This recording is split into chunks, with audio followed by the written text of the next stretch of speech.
Messenger থেকে delete হওয়া message, photo, video, chats এগুলো কিভাবে ফিরিয়ে আনবেন আজকের ভিডিওতে দেখাবো। আপনারও যদি মেসেঞ্জার থেকে মেসেজ, ফটো, ভিডিও, চ্যাটস এগুলো ডিলিট হয়ে যায় তাহলে আজকের এই ভিডিওটি আপনার জন্য। তো চলুন বেশি কথা না বলে আজকের এই ভিডিওটি শুরু করা যাক।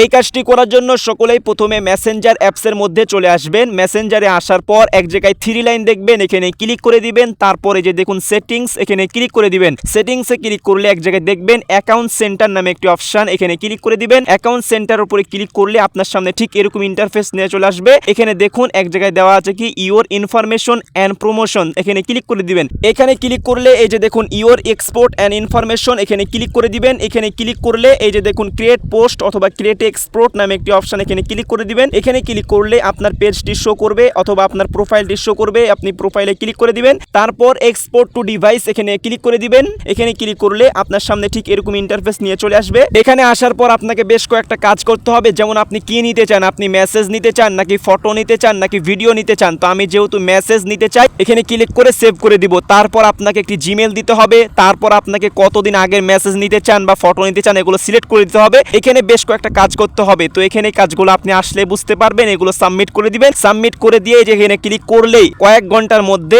আপনার ডিলিট করা ফটো, ভিডিও, মেসেজ বা আপনি যা কিছু নিতে চান সমস্ত কিছু কয়েক ঘন্টার মধ্যে এগুলো কিন্তু চলে আসবে। আপনাকে কিন্তু একটু ধৈর্য ধারণ করতে হবে, কিছু সময় অপেক্ষা করতে হবে, তাহলে দেখবেন আপনার ডিলিট করা মেসেজ, ফটো, ভিডিও এগুলো কিন্তু চলে আসবে। তো আশা করছি এই বিষয়টি জানতে পেরেছেন, বুঝতে পেরেছেন। এই ভিডিওটি দেখে একটু উপকার হলে অথবা এই ভিডিওটি একটু ভালো লাগলে আমাদের চ্যানেলটি সাবস্ক্রাইব করে রাখবেন, ভিডিওতে একটি অবশ্যই লাইক করবেন। তো দেখা হচ্ছে পরবর্তী একটি ভিডিওতে। সকলেই ভালো থাকুন, সুস্থ থাকুন, আল্লাহ হাফেজ।